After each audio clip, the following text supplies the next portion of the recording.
How's it going, New World? Welcome back. Sethphir here.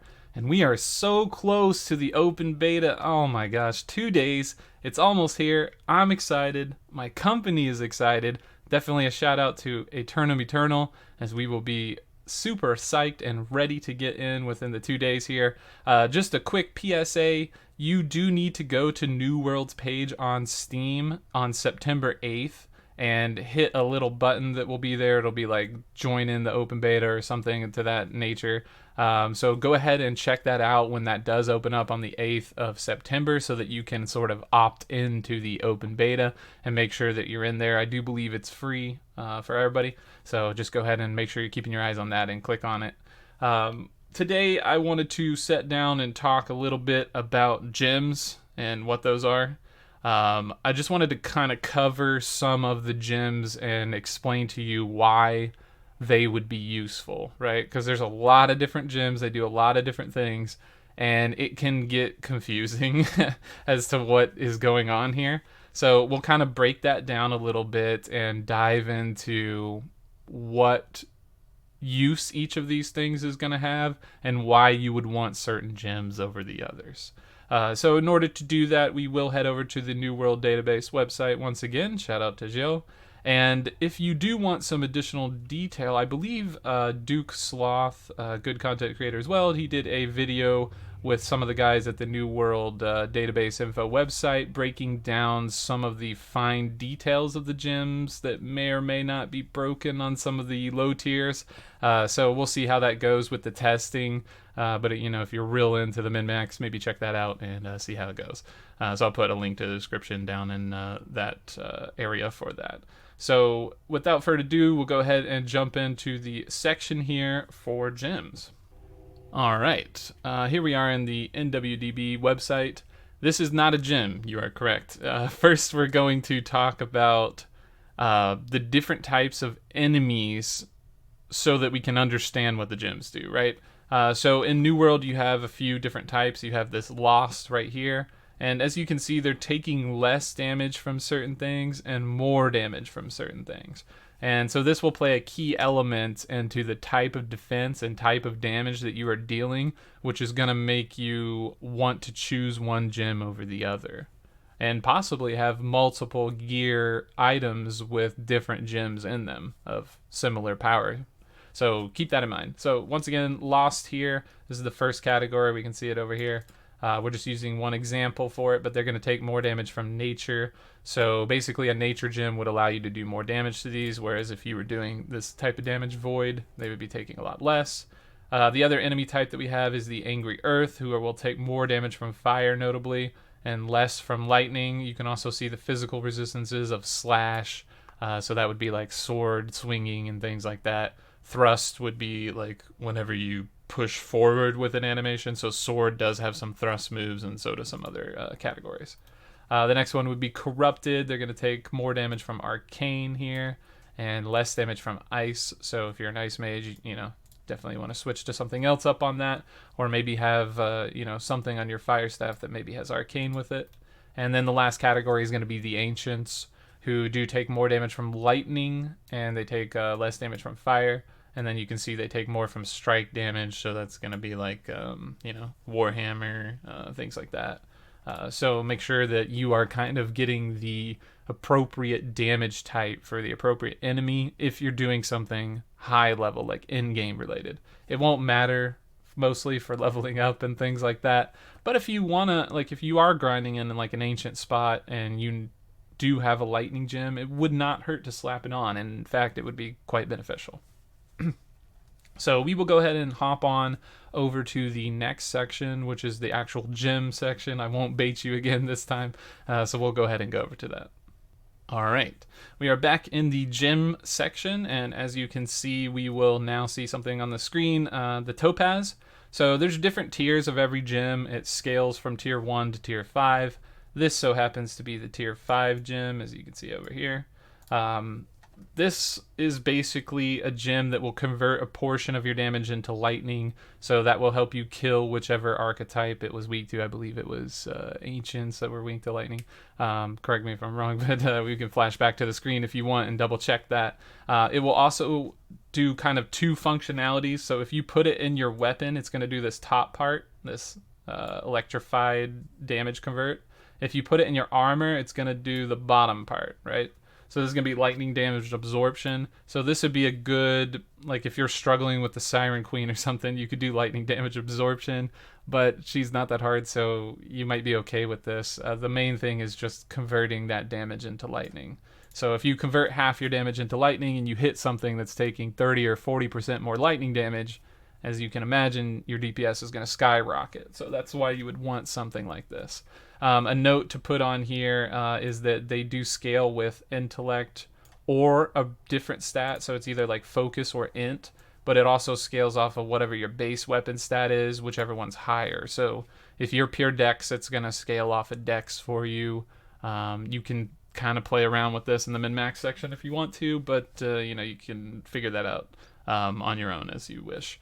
So yeah, that's the lightning gem. We'll go to the next one. This is going to be a sapphire one.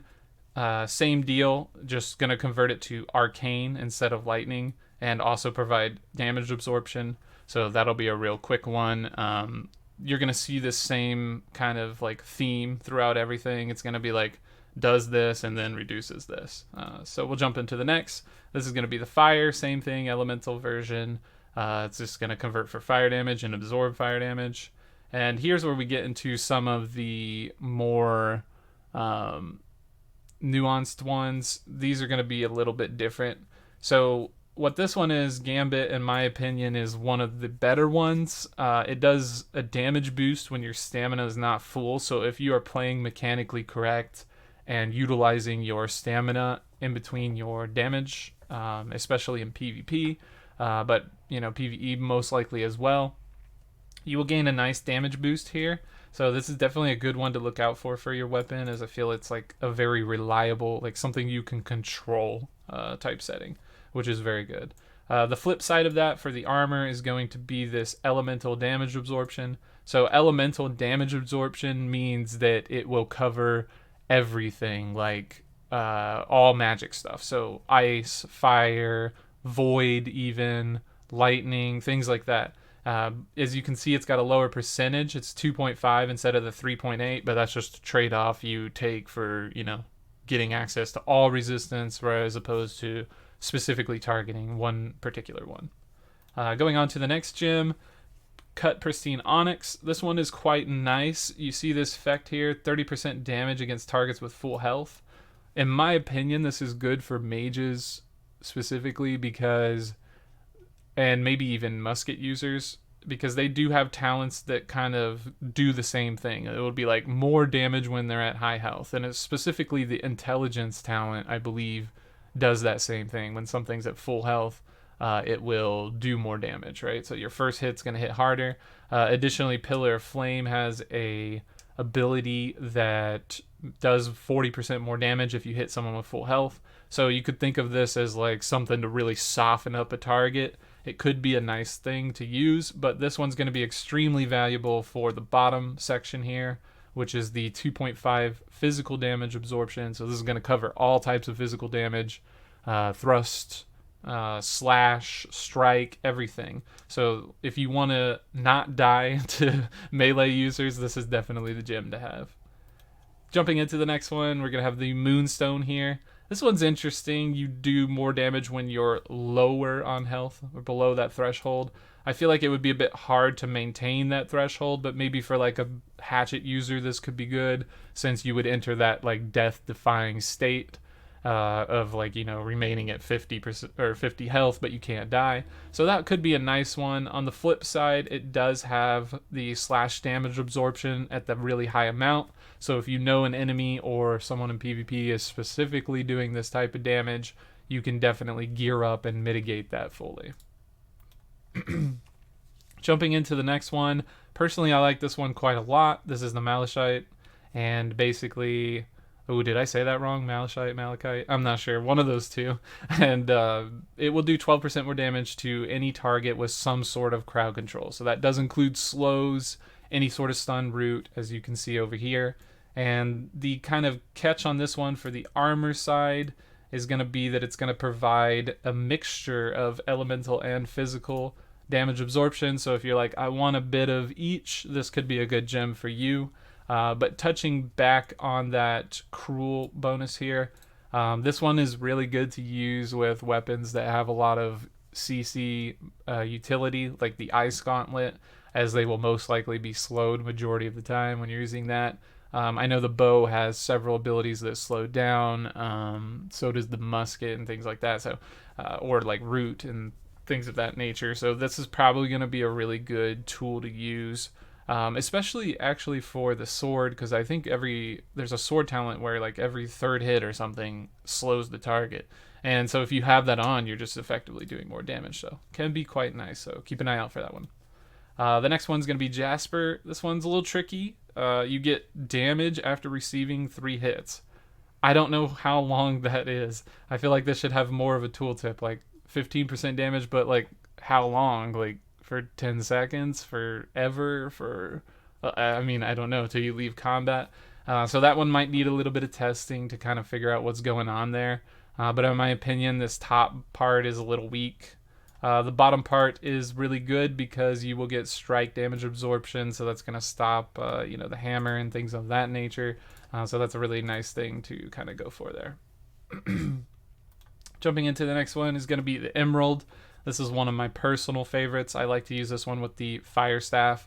It's going to give you more damage against targets who are low on health, so this is going to help you execute people, and particularly in wars, this is really nice. Because you can kind of sort of gang up on that healer, and if he ever hits that threshold, it's going to be that much worse for him. There's probably better options, but this could be a decent one. You do have the thrust ward absorption for the armor side of things, which is going to stop like sword heavy attacks and rapier like hits and things like that. So that could be something to keep in mind. We're going on to the next one. This is going to be the Diamond. This one's a great one for healers. It's going to give you 15% damage and outgoing healing when you're at full health. So if you are a life staff user, this is probably going to be your go-to, as you're probably going to be at full health majority of the time, since you can just heal yourself up. The flip side of this is going to be the physical damage majority and slight elemental damage absorption. So again, just kind of up to you personally. What do you feel you're taking the most damage type of? And then kind of aim towards mitigating that. Jumping into this next one, this is one of the more unique ones. This is specific for PvE. Basically, you need this gem in your gear in order to be a tank. Make no mistake about that. We tried to do a run where we had a tank that didn't have this in at first, and man, the mob was just chasing like DPS players like crazy, especially when we got to bosses that had health. The aggro table was all over the place. It is a nightmare. So if you are a tank, you must have this in your weapon. You have to have this. Unless you're pumping out like so much more damage somehow and being tanky than the damage dealers, which maybe you can with some of the threat mechanics, I don't know, but it just makes life easier. It may be possible on the very high end min-max thing to not use this, but we'll see how that goes. The flip side in the armor is 10% less threat generated. I haven't seen a use for this. It makes much more sense just to have one tank with this in their weapon than all 3 of your DPS players in a party using this on every socket of their gear. It doesn't seem like a good trade-off. So maybe down the line, if there's like raids or something like that, that might be something to look into, but we'll have to see how that goes. Moving on to the next one. This is just like kind of a touchback from the ones earlier. It's just the ice version of the lightning and fire one. It does give you ice damage absorption, so if you're really having trouble with Ice Gauntlet users or something like that, you want to duel your friend with cheeky full ice resist gear, maybe that's something you could do. So yeah, just it's an option, right? It's there. Then the arcane one, this is going to give you not arcane, sorry, void. Anthos is going to give you portion of your damage converted into void. Void is the one that the corruption or the corrupted are resistant to, but there are like other areas in which the void damage would do a little bit more, so this could be a good PvE specific weapon. You also get a little bit of void damage absorption, which is quite nice for a lot of the damage that corrupted will be doing and different types of monsters like that. The final one, I believe, is the Amber, which is just the nature version. It's just going to convert your damage to nature. So nature would hurt certain monster types more than others. But do keep in mind that this one is a focus scaling stat. So this is a great gem to put in a life staff user's off weapon so that they can actually do damage with it. So that would probably be a really good go-to for it. Even if you're not fully utilizing the weakness of this nature damage, at the very least you're getting the focus scaling. Okay, so that's pretty much it for gems. I hope that broke it down a little bit for you as to what you may want and why, and how those monster types kind of interact with each other. So if you want, you can go back into the video and kind of freeze frame at the monster resistances so that you can get a good idea of like, okay, maybe at level 60 in this Garden of Genesis, since they're all angry earth, I want to convert some of my damage to fire. So you might want to go for that fire gem and kind of do it like that. That would definitely increase your damage. And I feel like in the end game, a lot of people are going to have multiples of weapons and different gems in each weapon. So you might be carrying around quite a few to kind of, min-max your damage for PvE at least. You definitely will probably want weapons that are going to do well against the corrupted in the invasion, so that's going to be important, so find the right element for that. And yeah, I hope all this information helps. I hope that both new players and experienced players learned a little something from this. And good luck choosing your gems, and let's get hyped for the New World open beta as it's so close, it's almost here. I'm ready to play, and we'll catch you guys in the next video. Thank you for watching as always, and make sure you hit the subscribe, like, bell, whatever, all that stuff if you want to support the channel. Thank you very much. I'll see you next time.